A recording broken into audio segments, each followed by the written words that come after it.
has committed many sins into his life, and when he ponders on his life, he gets the senses of this reality that he is the sinner, and in this way he makes the confession of his sin, اور وہ اس بات کا اقرار کرتا ہے کہ وہ گنہگار ہے اور وہ اپنے کیے کی سزا پا رہا ہے۔ اور پھر جب وہ اس بات کا کنفیشن کرتا ہے تو پھر کہتا ہے کہ اے یسوع، جب تو اپنی بادشاہی میں آئے تو مجھے یاد رکھنا۔ تو اس سے یہ بات بھی ظاہر ہوتی ہے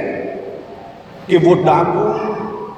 یسوع کو پہچان جاتا ہے، یسوع کی جو الوہیت ہے، یسوع کی جو طاقت ہے، اس کو وہ جان جاتا ہے، اور اس لیے وہ یسوع سے یہ درخواست کرتا ہے کہ جب تو اپنی بادشاہی میں آئے تو مجھے یاد کرنا۔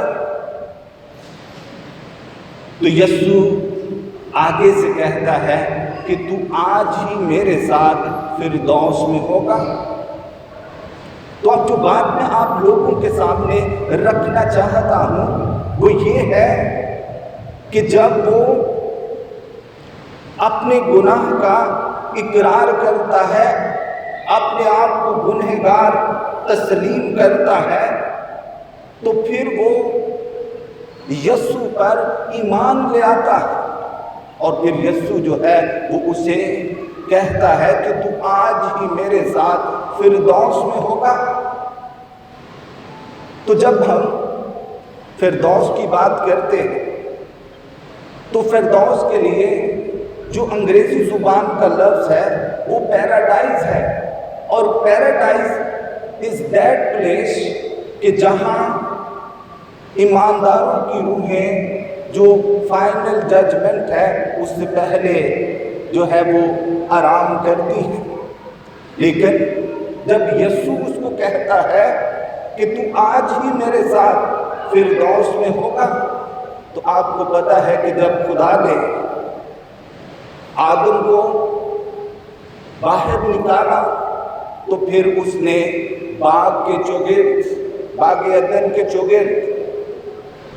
پہرا لگا دیا کہ کوئی یہاں داخل نہ ہو۔ لیکن یہ گنہگار شخص جب اپنے گناہ سے توبہ کر لیتا ہے تو یسوع کہتا ہے کہ تو آج ہی میرے ساتھ فردوس میں ہوگا۔ تو اس کا مطلب یہ ہے کہ جو کنفیشن ہے، جو اپنے گناہوں کو مان لینا ہے، confession is the key to the paradise that opens the paradise۔ یہ گناہ کا جو کنفیشن ہے، یسوع مسیح پر ایمان ہے، وہ ہمارے لیے جنت کو، پیراڈائز کو کھول دیتا ہے۔ اور جب یسوع اس سے کہتا ہے کہ تو آج ہی میرے ساتھ فردوس میں ہوگا، تو یسوع اس گنہگار شخص کو لے کر فردوس میں داخل ہوتا ہے۔ اس کا دروازہ جو بند تھا اس کو کھول دیتا ہے، اور کہا جاتا ہے کہ اب جتنے لوگ اپنے گناہ پر اقرار کرتے ہیں، یسوع مسیح پر ایمان لے آتے ہیں، ان کے ساتھ ابدی زندگی کا وعدہ ہے۔ اور اس کے ساتھ جو آخری بات میں آپ لوگوں کے ساتھ کرنا چاہتا ہوں وہ یہ ہے کہ جب ہم حزقیل کے 18ویں باب کو پڑھتے ہیں تو اس میں ہمیں اس بات کا ذکر ملتا ہے کہ ایک ایسا شخص جو ساری زندگی راستی کی زندگی گزارتا رہتا ہے، لیکن آخری دم پر اس سے کوئی ایسی خطا ہو جاتی ہے تو وہ اس کی سزا کا حقدار ہوگا اور وہ سزا پائے گا۔ لیکن کوئی ایسا شخص جو ساری زندگی گناہ کرتا رہا،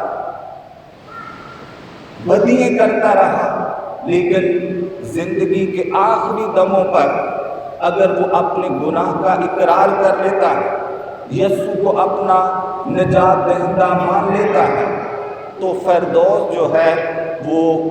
اس کا حق بن جاتی ہے۔ تو اس لیے پیارے بھائیوں اور بہنوں،